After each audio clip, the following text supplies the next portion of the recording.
challenge, so you see what it looks like, but I'm sure many of you are aware. Okay, Nigerians, no be say tomorrow we go the talk side, they shout electoral reform. I tell when I say, if una not join hand, me alone, I go borrow transport from OPE, come National Assembly. We don't come to see Senate leadership and House of Reps leadership to submit our own documentary, Abina, which communicate. We need electoral reform, and we are giving them 30 days for them to begin to attend to them. If not, we go come sleep for here with Akpabio for all of them. So Senator Akpabio, Ekwa Lejo Wireo, all of us we go come. It is electoral reform. We go there now, we go give them. Nigerian youths, bloggers, everybody, make una tell them. If you are an activist for Nigeria today and you are not talking about how election 2027 go good, how government go good, then you are being mischievous. Senator IRETI, she said the youth, we only complain, we insult, we murmur and grumble, we know they do anything. We don't come now, we are not, she said we are not having meaningful conversation. So make we go find Senator IRETI. Maybe we can have meaningful conversation on how INEC must better. Upon this INEC, I ping. Na night boss carry me come. Na night boss I go take, go back. But you see this INEC matter, we must prosecute it to a reasonable conclusion. To tell all of them, Tunde not in Star Blog, 30 days challenge, night we go give them. Make them begin to think of how INEC go better. Upon that, if not after that 30 days, Nigerian youth is up to now. Make them no talk, say we talk, we no do action. We don't come, Senate President, House of Reps Speaker, Ekwa Lejo Wireo Motideo, Oromio Korara. While a lot of you know him on the social media as Peter Randy, some people know him as Peter for Nigeria. And guess what? He'll be speaking with me this evening on the show to enlighten us more on the electoral reform. He joins me visually from Lagos State, Peter Aka, who is a human rights activist and youth advocate. It's a pleasure to have you join me this evening. Thank you for your time, Peter. Thank you very much for having me, and well done. Thank you so much. Well, I know you as a Peter for Nigeria, so it's indeed a pleasure to have you here. You know, the last time I saw you at the National Assembly, I think it was the day you submitted that I was so impressed, and I said I was going to bring you on to speak to Nigerians, exactly, to enlighten Nigerians more on what you're advocating for. So you're participating actively in this electoral reform. Can you explain what specific Congress you are advocating for? So far, how has been the journey? Have you been getting any response so far? Okay, so thank you very much for having me. The truth is, it is important that as a country, we fix our electoral process. Nigeria claims to be a democracy, and the hallmark of every democracy are free, fair, and credible elections. So if nobody wants to have that, the question will now be, who has issues with free and fair elections? Okay. What are our demands? They are simple. If you read the 2022 Electoral Act, Section 60, subsection 5 says that the presiding officer of INEC will transmit results in a way and manner that is prescribed by INEC, even the INEC guidelines. So basically, the entire electoral process, Nigeria is at the mercy of whatever INEC decides to choose as their means of conducting elections. And even when INEC chooses a means of conducting these elections, the judiciary in 2023 was unable to hold them to the same standard that INEC set. So what we were left with is now going back to the National Assembly and saying, look, we want to be specified or specific as to how elections should be conducted. Okay. There should be mandatory transmission of results electronically through a protected server that all Nigerians will have access to, so that as INEC claimed in 2023, there will be seen of results in real time. Aside other, demands in the petition, some other petitions are there, including independent candidacy and all of that, the appointment of the INEC chairman. But by and large, that is the main point. As it is today, we have not gotten any response from the National Assembly, but we continue the advocacy. Okay, if I'm not mistaken, today is the 29th day of this challenge, and it's going to be ending tomorrow. And you've just stated that you've not gotten any response so far. So after tomorrow, what is your next move? What will be your next move? As it is right now, we are time bound because, for any meaningful electoral reform to take place, it has to be at least 1 year out of the next elections. So Nigeria has less than 7 months to conclude anything on elections. And if there is no mischief on the part of lawmakers, I mean, between 2023 and today, the Senate committee and House committees on INEC and electoral reform have been meeting. INEC has been proposing electoral reform with the National Assembly, but none has been able to come up with any meaningful electoral reform. So the 30 days is to raise an awareness and call the attentions of Nigerians into a very important matter.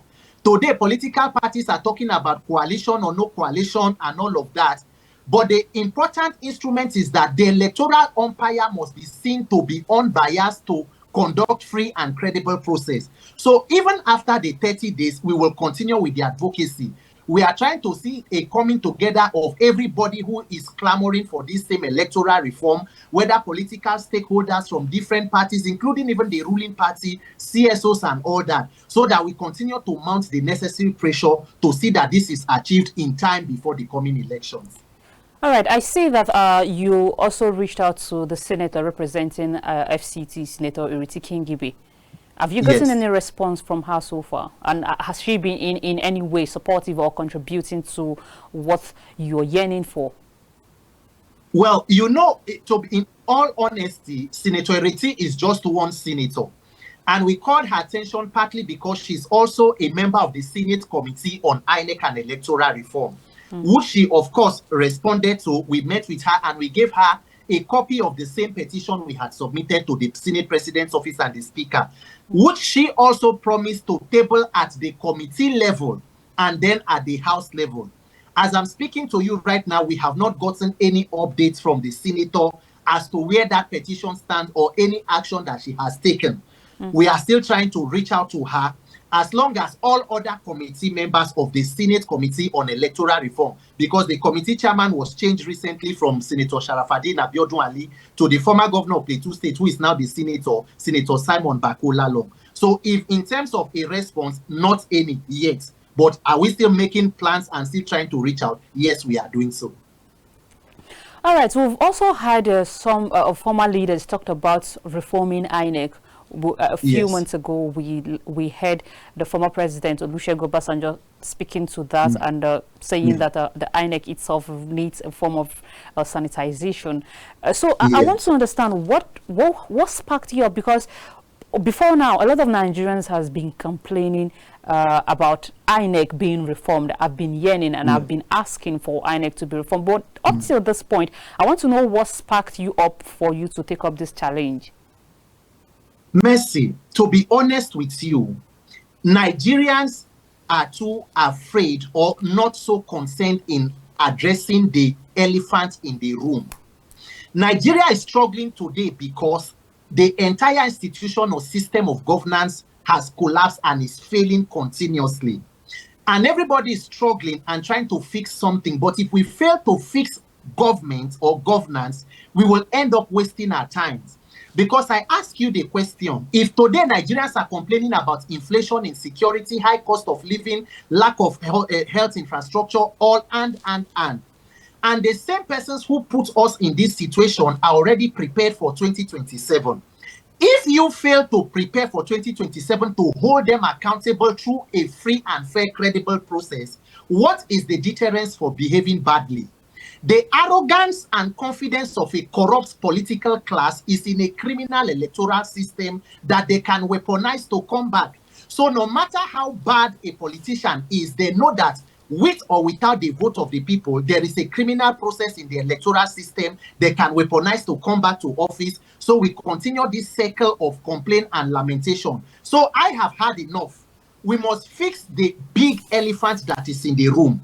If we do not fix elections and a system to hold public office holders accountable, then it is a waste of time. By 2027, back, we complain for another 4 years. 2031, they come back again. How long do we want to spend lamenting and complaining? Nigeria's problem do not change. It is a lack of accountability and consequences. And that is why my push and my insisting that we must fix the root cause of the problem, which is the system through which we elect leaders and hold them accountable.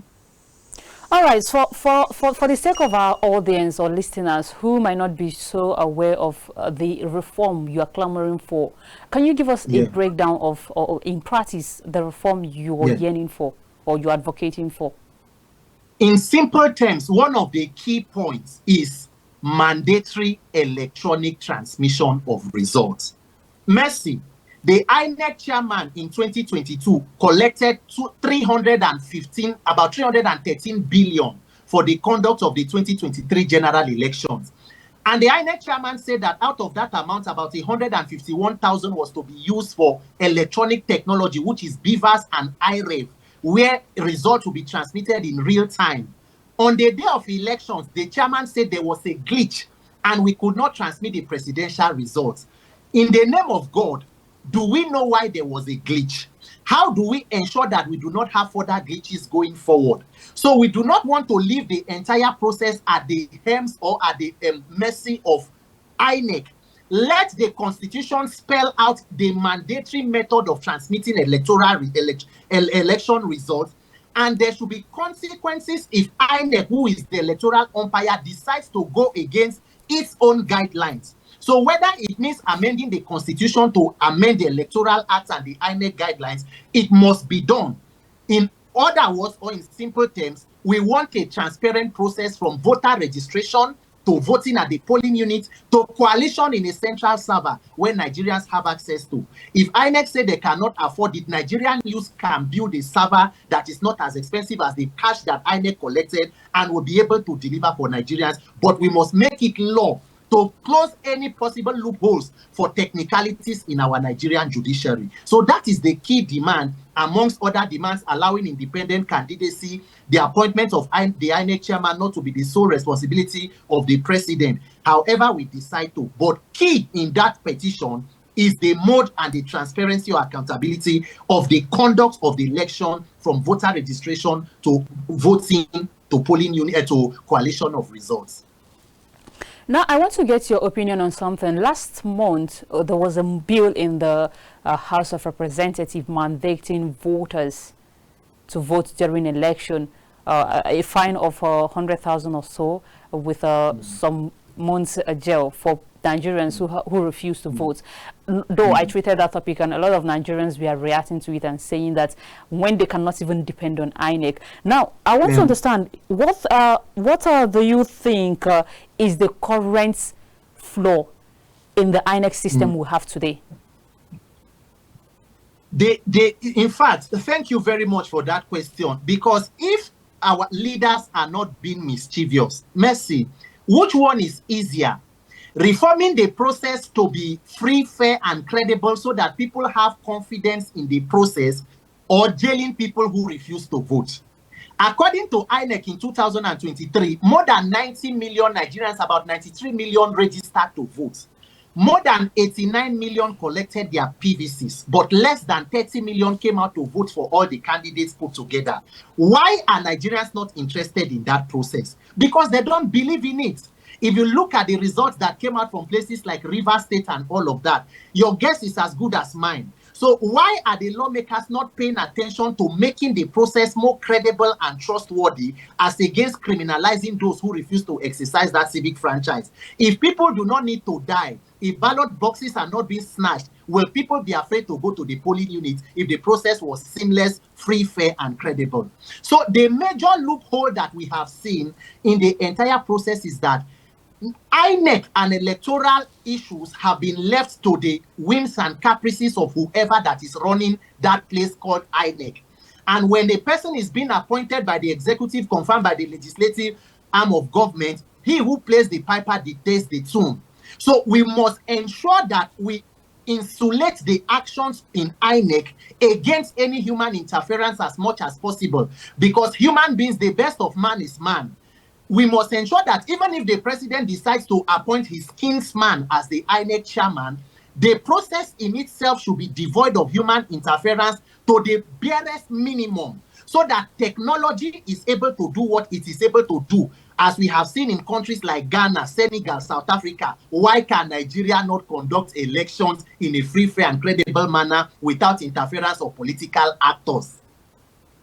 Okay, I can understand some reasons must have sparked your reaction to advocating for this. But if I may ask, do you think this current system benefits a certain political party? The answer is an obvious yes. I mean, if you want to stretch the question, On a normal day, anybody who is calling for free and fair elections, why would anybody have problems with it? Why has the National Assembly not passed electoral reform? Why is everybody defecting from every party to the ruling All Progressives Congress?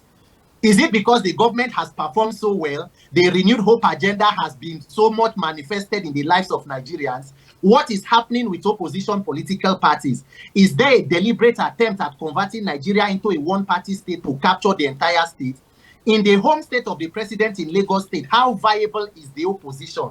So yes, Nigerian politicians know, and we too who are demanding for electoral reform, we know that asking for electoral reform is like asking for the resignation letter of some political actors. But the truth of the matter is that Nigerians must find the courage and wisdom to insist. The more they do not want to do it, the more they must do it, because what is our other option?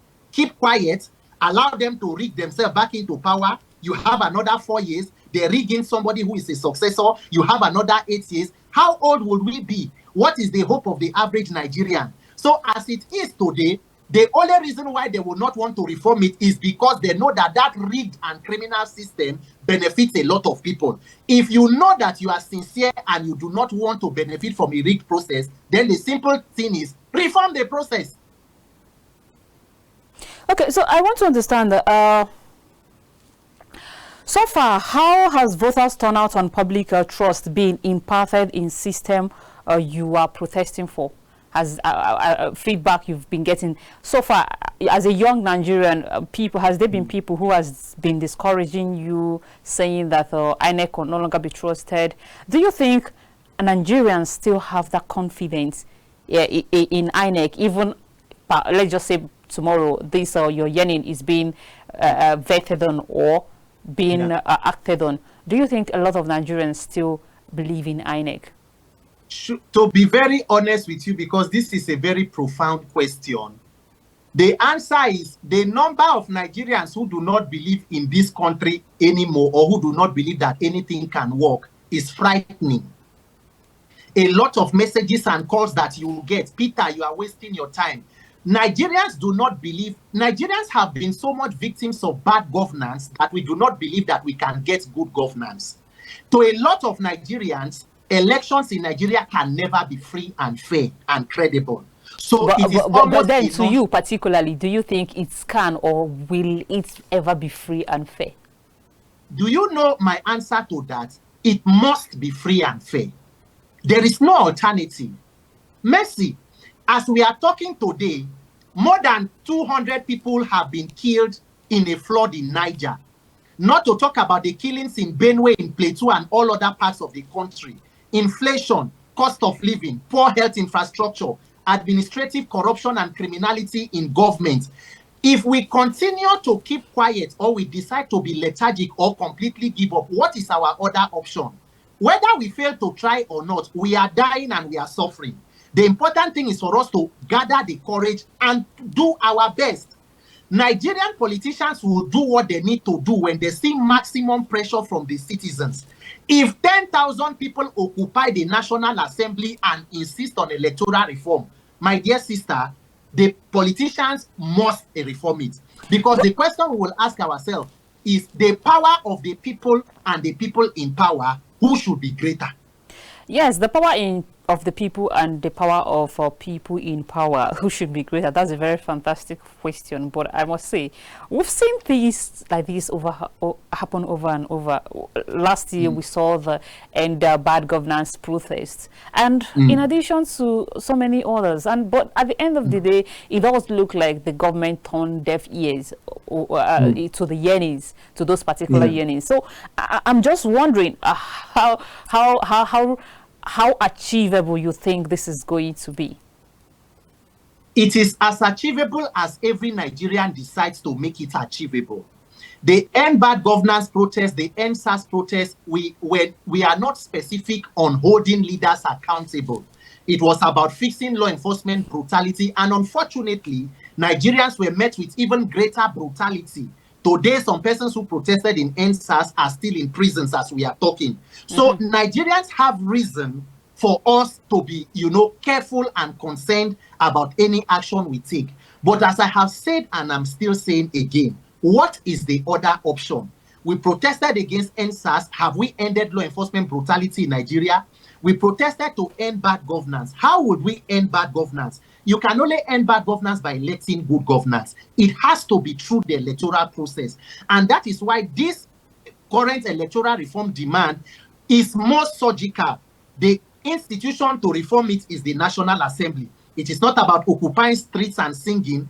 We are demanding electoral reform from the institution, and it is that institution that everybody must pay attention to, because we risk continuously remaining victims of this system if we decide to give up. So what do we now leave as the legacy for those who died struggling for a better country? Those who are alive must continue to try.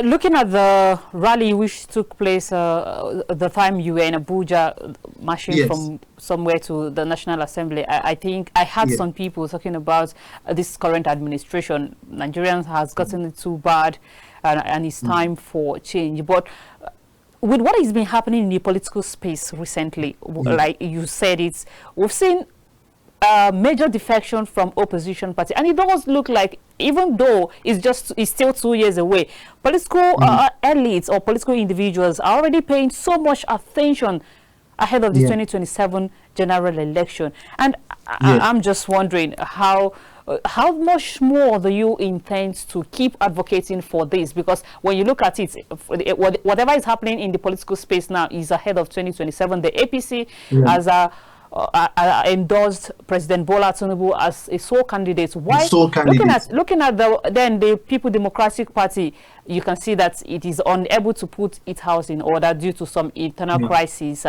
and National Working Committee leadership crisis. So with all of this going on, do you intend to keep this advocation as long as it's going to take you and as long as it's going to take Nigerians?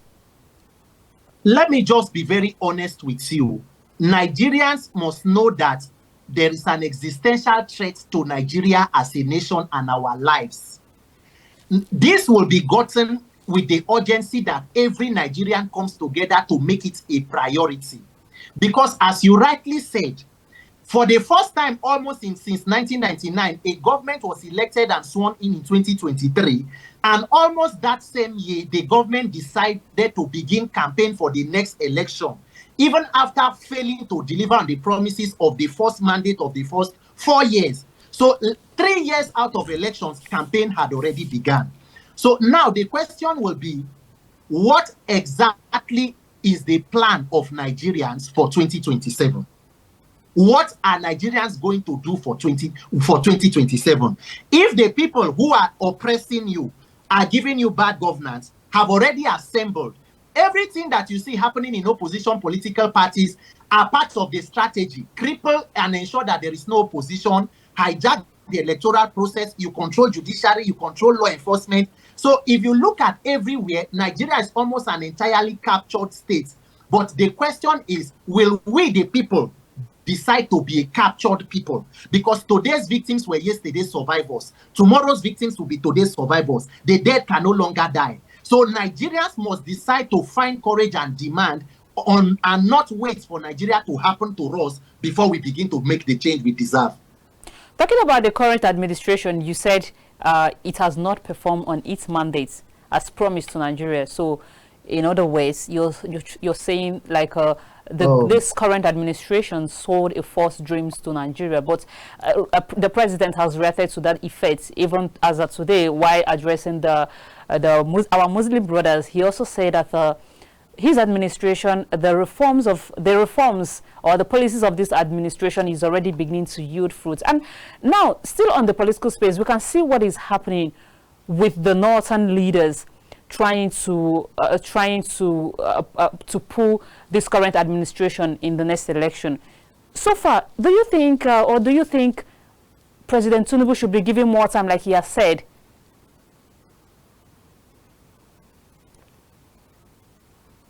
Sorry, I lost you. Okay, Please, I'm going to take that again. You said that the current government has not delivered on its mandate. So in other words, you're saying that this government sold a false dream to Nigerians. And again, over time, people have complained about the policies of this current administration. And the president himself has referred to that effect, saying Nigerians should give him more time. On the other hand, we are seeing political leaders from the northern part trying to pull him out, trying to pull this current administration come 2027. And now, comparing what has been happening in the political space with the northern leaders trying to pull this current administration out come 2027, and with the president's reaction saying that Nigerians should give him more time. I mean, it's just 2 years into office. He said reforming this government or reforming this nation will take a number of years, and he's just 2 years into office. Do you agree with him when he said give him more time? My dear sister, 2 years is enough time to know the direction of where any competent and capacitated leadership is headed. As it is today, what exactly is the vision and direction of this current APC-led federal government? If the current government has invested the time it is using in politicking, in going about trying to pull political actors from other parties to the ruling party, in singing on their mandate they shall fall or stand, if the government has invested a percentage of that time in governance and delivering the dividends of democracy, there will be no need for beginning campaign now before 2027, because the answers will be obvious. I mean, the president recently just commissioned 30 kilometers that is still even being argued whether it is up to 30 kilometers of a more than 700 kilometer road. So that should tell you, in a government of renewed hope, there is renewed hopelessness and exacerbation of the plight of Nigerians. Inflation, insecurity is on the rise, and every other indices of economic development is pointing in the negative. We are borrowing so much, yet the impact of the borrowing is not being seen. Corruption is on the rampant across the board and across a government institution. So what exactly is the incentive or the dividends we are benefiting? So 2027 is not whether about northern politicians or anybody. It is about a failed governance system and the more than 200 million victims of bad and dysfunctional leadership. So it is not about political parties. Nigerians must wake up and insert themselves into the conversation. All right, so far you've spoken so well, but I want to get one more thing from you before we sign out. Nigerians almost seem like it has lost hope in these leaders, both the current, the past, and the ones who are even saying, oh, I will do better when you vote me in. Nigerians have come out to say, we've known politicians this way. They come during campaign, they sell a lot of dreams, fantastic dreams to Nigeria. But when they get into office, the opposite is what you're going to see. Now, we have so far the President Bola Ahmed Tinubu, we have Peter B in the picture, we have Atiku, and people are saying these are people who have governed either states or at the federal level before now. So what is the guarantee that when they come this time, they will make a difference? Now, these three front runners, who do you think Nigerians are saying or would think will make a better president? Mercy, to be very honest with you, on my response to this question will be this. That is why it is very important that we get this electoral reform. It doesn't matter which of them is able to or wants to do something. We must build a system that instills in you the desire to deliver. Because imagine if politicians knew that if people vote them in and they fail to perform, the people have the ability to vote them out. I don't know if you understand what I'm saying. So the only problem in Nigeria is a lack of system that holds anybody accountable. The fact that you can be the greatest disaster or calamity politically, and you can have a free ride. You can do 8 years. I mean, Buhari finished 8 years and installed the successor. So that is why this institutional reform on INEC is important. Let whoever that is the choice of the people emerge. Let the country support the person. If the person fails to deliver, let the same system that brought you in get you out so that Nigerians can get somebody who they believe. By the time that system is up and running, let anybody who wants to go there and not perform and see how the system takes you out. That is the beginning of laying the foundation. Other than that, people will go there, waste their time, embezzle money, do whatever they do, and they go. And we call them heroes past. Indeed, heroes pass. And that's where accountability comes in, and which is very, very important. Thank you so much, Peter, for speaking to us this evening. It's been wonderful having you, and we hope to have you some other time. Thank you so much indeed for your time. My pleasure. Thank you for having me. All right. Peter Alka has been speaking with us. He's a human rights activist and youth advocate. He's advocating for electoral reform, and it's been happening since 29 days ago, and they are going to conclude the challenge tomorrow, which makes it the 30th day of it. And now this is where we'll have to draw the curtain on this program today. Thank you so much for sticking around. And to our Muslim brothers and sisters, this is me saying happy Salah once again to you. Have yourself a wonderful weekend. I am Missy Emily.